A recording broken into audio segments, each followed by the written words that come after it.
Hey guys, Canadian இமிக்ரேஷனில் ஏகப்பட்ட rule changes நடந்துகிட்டு இருக்குது. இப்போ புதுசாக பண்ணியிருக்க சேஞ்சஸ் என்னென்னா, ஃப்ளாக் போலிங் இனிமேல் பண்ண முடியாது.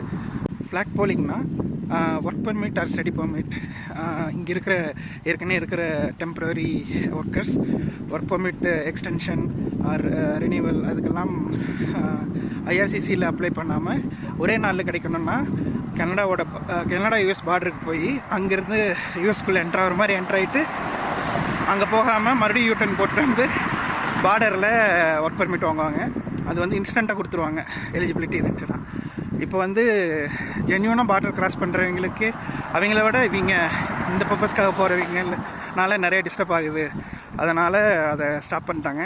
இனிமேல் இன்ஸ்டண்ட்டாக வாங்க முடியாது. அவங்களும் எல்லாத்தும் போல் ஐஆர்சிசி மூலமாக அப்ளை பண்ணி 3 to 6 மாதம் வெயிட் பண்ணி தான் புது ஒர்க் பர்மிட்டோ இல்லை எக்ஸ்டென்ஷனோ வாங்க முடியும். ஸோ நீங்களும் என்னைக்காவது ஒரு நாள் ஃப்ளாக் போலிங் பண்ணிக்கலாம் அப்படின்னு கொஞ்சம் மெத்தனமாக இருந்தீங்கன்னா இனிமேல் பண்ண முடியாது. நீங்கள் யூஸ்வலாக ஐஆர்சிசி மூலமாக என்ன பண்ணணுமோ அதுக்கான ஸ்டெப்ஸ் எடுக்கணும்.